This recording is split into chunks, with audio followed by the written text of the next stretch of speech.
Welcome to this presentation on input tax credit under model GST laws. Input tax credit is in the base of avoidance of cascading effects of taxes, which is one of the main objectives of GST. Today, we will discuss claim, acceptance, matching, reversal, reclaim, and transfer of input tax credit as provided under the draft CGST, SGST, and IGST Acts. Before proceeding further, let us now acquaint ourselves with input tax. The tax relevant for our discussion today, that is IGST and CGST under subsection 57 of section 2 for the purposes of CGST Act, IGST and SGST under subsection 57 of section 2 for the purposes of SGST Act, IGST, CGST and SGST under subsection 1D of section 2 for the purposes of IGST Act. And when we talk about the tax, we not only include the tax paid on our supplies, but also the tax payable on reverse charge mechanism. Input tax is the relevant tax which is charged on any supply of goods and services to a taxable person used or intended to be used in the course of or furtherance of the business. Let us now see the difference between input and capital goods. Under section 54 of section 2, input means any goods other than capital goods used or intended to be used for making an outward supply in the course of or furtherance of the business. On the other hand, capital goods have been defined under subsection 20 of section 2. The definition has been taken from Rule 2A of CENVAT credit rules. In GST, in respect of both capital goods and inputs, ITC is allowed to be taken in one installment. At present, staggered availment is permitted in most of the existing indirect tax laws. Capital goods are, however, not at par with the inputs. There are some provisions which provide differential treatment of capital goods from inputs. Place of business is defined in subsection 75 of section 2 to include a place from where business is ordinarily carried on and includes a warehouse, a godown, or any other place where a taxable person stores his goods, provides or receives goods and or services, a place where a taxable person maintains his books of account, or a place where a taxable person is engaged in business through an agent by whatever name called. Definition of place of business is important for understanding the scope of various sections. For example, for the purpose of availing ITC, the supplier of services can use the capital goods anywhere, but a supplier of goods has to use the capital goods at the place of business only. Section 16 deals with manner of taking input tax credit. Under subsection 1, only registered person can take credit of input tax to the electronic credit ledger. Under subsection 2 of section 16, if the registered person has taken registration within 30 days of becoming liable for registration, he shall be entitled to take credit in respect of inputs held in stock and inputs contained in semi-finished or finished goods on the day immediately preceding the date from which he becomes liable to pay tax. A new registrant will not be eligible for ITC in respect of goods held in stock if he does not apply for registration within 30 days of the liability to obtain registration. Example, if a person becomes liable to pay GST on 1st April 2017 and if he gets himself registered by 30th April 2017, then he will be able to claim the ITC for goods held in stock on 31st March 2017. Under subsection 2A, if a person takes voluntary registration, he will be able to take ITC in respect of goods held in stock on the day immediately preceding the date of registration. Example, if a person gets registered voluntarily on 15th April 2017, he will be able to take ITC in respect of goods held in stock on 14th April 2017. Under subsection 3, when a taxable person opts for composition scheme, he is not eligible for taking ITC. If such person comes out of the composition scheme, he is eligible to take ITC on the goods held in stock. For example, if a person switches over on 1st June 2017, he can take credit for goods held in stock on 31st May 2017. Under subsection 3A, it may be noted that the credit can be taken only for a period of 1 year from the date of tax invoice, and that under subsection 4, the amount of credit allowable will be determined in accordance with the generally accepted accounting principles in such manner as may be prescribed. Let us come to subsections 5 and 6, which deal with proportional credits. Under subsection 5, if the goods and or services are used partly for the purpose of any business and partly for other purposes, the amount of credit shall be restricted to so much of the input tax as is attributable to the purposes of his business. Under subsection 6, if the goods and or services are used partly for effective taxable and zero-rated supplies and partly for non-taxable and exempt supplies, the amount of credit shall be restricted to so much of the input tax as is attributable to the taxable and zero-rated supplies. Under subsection 7, attribution of the eligible credit under these two subsections will be as per rules to be framed in this regard. Under subsection 8, if there is a change in constitution of taxable person due to sale, merger, demerger, amalgamation, lease or transfer of business, the registered taxable person is allowed to transfer the input tax credit remaining unutilized in his books of accounts. Now, let us list down the supplies which are not eligible for claiming ITC. These are the cases where the concept of seamless credit has been jettisoned in the interest of revenue. It is provided in subsection 9 that the ITC on following items cannot be availed: motor vehicles except when they are supplied in the usual course of business, or they are used for providing transportation of passengers or goods or for imparting training on motor driving skills.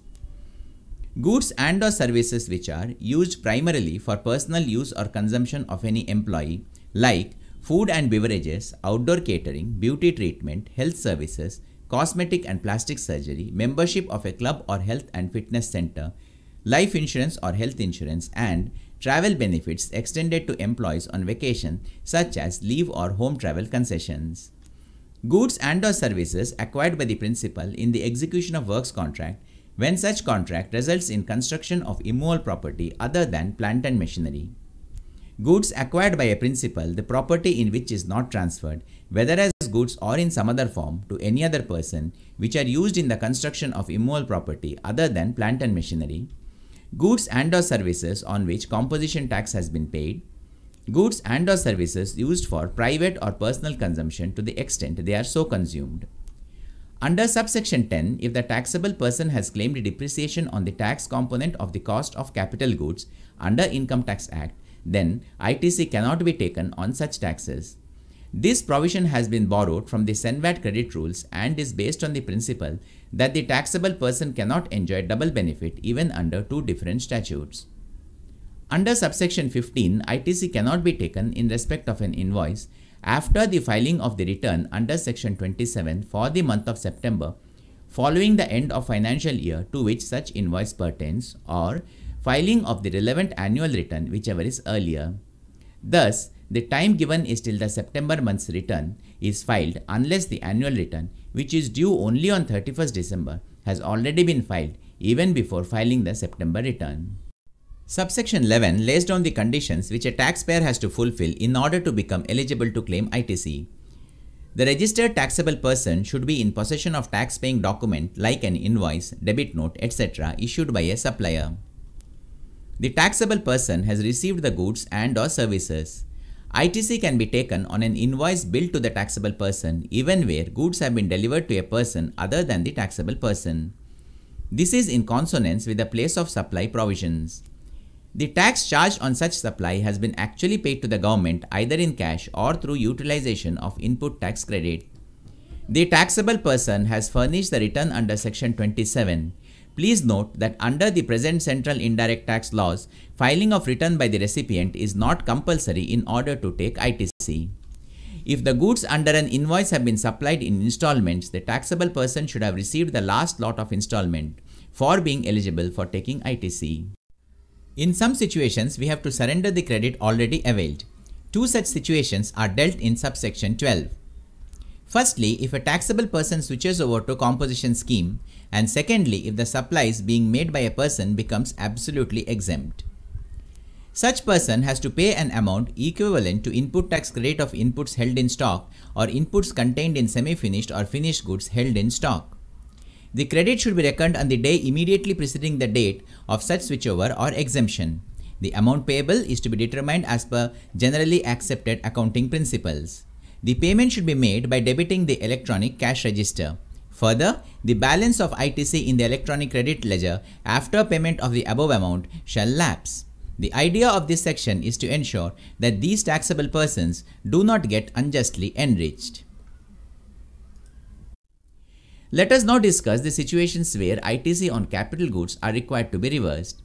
If ITC is taken on a capital goods which is subsequently supplied, for example sold, then the registered person has to pay the higher of the following amounts. The amount of ITC taken earlier reduced by prescribed percentage point, or the tax on the transaction value of such capital goods. Under subsection 16, if credit is taken wrongly, the same shall be recovered from the taxable person in the manner prescribed. Let us discuss about the provisions of taking input tax credit in respect of inputs sent for job works. The principal is the person on whose behalf an agent carries on the business of supply or receipt of goods and/or services. Job work is a treatment or process done by a person on goods belonging to a registered taxable person, whereas job worker is a person who does so. The principal can take credit of input tax on inputs or capital goods sent to job worker. He can either send them from his place of business, or they can be sent directly to job worker without bringing them to the principal's place of business. In the first case, the relevant date will be the date on which they were sent by the principal, and in the second case, it will be the date on which they were received by the job worker. If the items are returned within the time limit to the principal, then no further action is needed in this regard. The time limit for returning is within 180 days from the relevant date for inputs and within 2 years for capital goods. What happens if they are not received back within the stipulated time? In such case, the principal shall pay an amount equal to ITC taken along with interest. After the principal has paid back the ITC, if the inputs are received back, then the principal can reclaim the ITC and the interest paid earlier. This position is similar to the existing position of law as given in the SENVAT Credit Rules 2004. Input Service Distributor is defined in subsection 56 of section 2. ISD is an office of the supplier which receives tax invoices etc. of services attributable to other locations and distributes the same to these locations. Now let us understand the rules of distribution when the ISD and the recipients are located in different states. Under CGST Act, the ISD can distribute credit of CGST or IGST as the case may be as IGST. Under SGST Act, the ISD can distribute credit of SGST as IGST. For example, ISD located in Mumbai receives invoices indicating CGST of Rs 1 lakh and SGST of Rs 1 lakh. It also receives another invoice indicating IGST of Rs 3 lakhs. It can distribute the total credit of Rs 5 lakhs as IGST to its units in Chennai and Bangalore. What happens if the ISD and the recipients are located in the same state, which may happen if different verticals of the business person take separate registrations? Under CGST Act, the ISD can distribute credit of CGST and IGST as the case may be as CGST. Under SGST Act, the ISD can distribute credit of SGST and IGST as SGST. For example, ISD located in Mumbai receives invoices indicating CGST of Rs 1 lakh and SGST of Rs 1 lakh.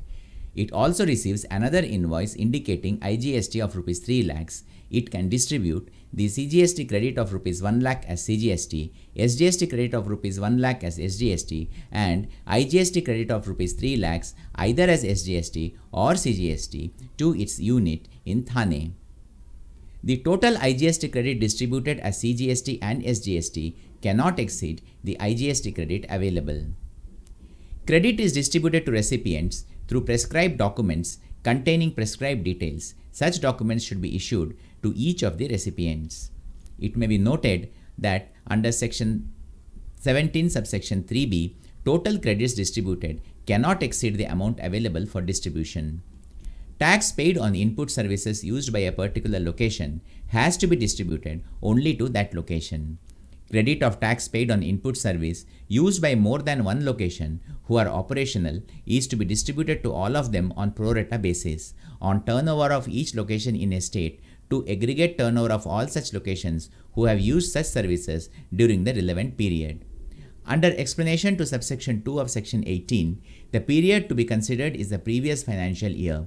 if the location did not have any turnover in the previous financial year, then previous quarter of the month to which the credit is being distributed shall be considered. These rules are based on Rule 7 of Senvert Credit Rules. Let us now discuss about recovery of credit distributed in excess. The provision of subsection 1 of section 18 is attracted when the ISD distributes more credit than what was available for distribution. The excess credit so distributed shall be recovered from such distributor along with interest. The provision of subsection 2 of section 18 is attracted when the total credit distributed is not in excess, but one location has been distributed more credit than what it was entitled for. The excess credit so distributed shall be recovered from such location along with interest. It may be noted that there is no provision to return or reverse the excess credit to other locations who were eligible for that credit. Manner of recovery shall be the same as recovery of tax under section 51. Now, let us come to matching of ITC. Under section 28, every taxable person shall be entitled to take credit of input tax as self-assessed. The electronic ledger will be credited on a provisional basis. Let us go through the matching process which will lead to confirmation of the provisional credit. Recipient files return of inward supply which is matched with the corresponding details of outward supply filed by the supplier. The matching is also done for payment of additional duty of customs and duplicate claims of ITC. If the details filed by the parties are identical, then the ITC is finally accepted and the recipient is informed. If a duplicate claim is detected, the recipient is informed and the credit is added to the output liability for the month in which the discrepancy was communicated. In the third situation, if there is an excess claim, then both the recipient and the supplier are informed. If the discrepancy has been rectified, then the credit is finalized. If not, then the ITC will be added to the output liability of the recipient along with interest for the month succeeding the month in which the discrepancy is communicated. If supplier rectifies the discrepancy in any one of the subsequent returns within the time period allowed, that is 1 year from the date of invoice, September of next year, or date of filing annual return, whichever is earlier, then the recipient will be able to reduce from his tax liability the amount added. In such cases, the interest will also be refunded to him. However, the interest refunded to him will be limited to the interest paid by the supplier for the supply. Now that we know how to take credit of input tax, let us find out how to utilize the same. In the first column, we have taxes, and in the second, we have the manner of utilization. Credit of IGST should be first set off against IGST, the remaining against CGST, and the rest against SGST. Credit of CGST should be first set off against CGST and the remaining against IGST. Credit of SGST should be first set off against SGST and the remaining against IGST. Lastly, credit of SGST and CGST cannot be set off with each other. Now, let us see how the finances of the government are affected due to ITC. If IGST credit is taken for discharging CGST liabilities, central government will transfer the credit of IGST so used to the CGST account under subsection 2 of section 9 of the IGST Act. If IGST credit is taken for discharging SGST liabilities, central government will transfer the credit of IGST so used to the concerned state under subsection 1 of section 9 of the IGST Act. If CGST credit is taken by the taxable person for payment of IGST, then central government will transfer the CGST credit so used to IGST account under section 37A of the CGST Act. Lastly, if SGST credit is taken by the taxable person for payment of IGST, then the exporting state government will transfer the SGST credit so used to IGST account under section 37A of SGST Act. Thus, the state governments with lesser consumption needs are not sure of their revenue. For example, Tamil Nadu has collected SGST of Rs 1 lakh on supply of textile machinery by the manufacturer in Coimbatore to a wholesaler in Chennai. The wholesaler supplies it to Cuttack. The SGST of Rs 1 lakh collected by Tamil Nadu has to be transferred to Orissa government. Your suggestions. What we have been discussing in this video is not yet the law of the land. In order to engage with the stakeholders, Government has made available the draft model laws on GST in the public domain on 14th June 2016. The link is available in www.mygov.in. Do provide your suggestions and comments on the model GST law to the government. Your suggestions will go a long way in making the law vibrant, taxpayer friendly, easy to administer, and free of litigations. Thank you very much for a patient hearing of this presentation. Do like the video to encourage. Do subscribe to my channel to stay updated on the happenings in GST. Thank you once again. Have a nice time.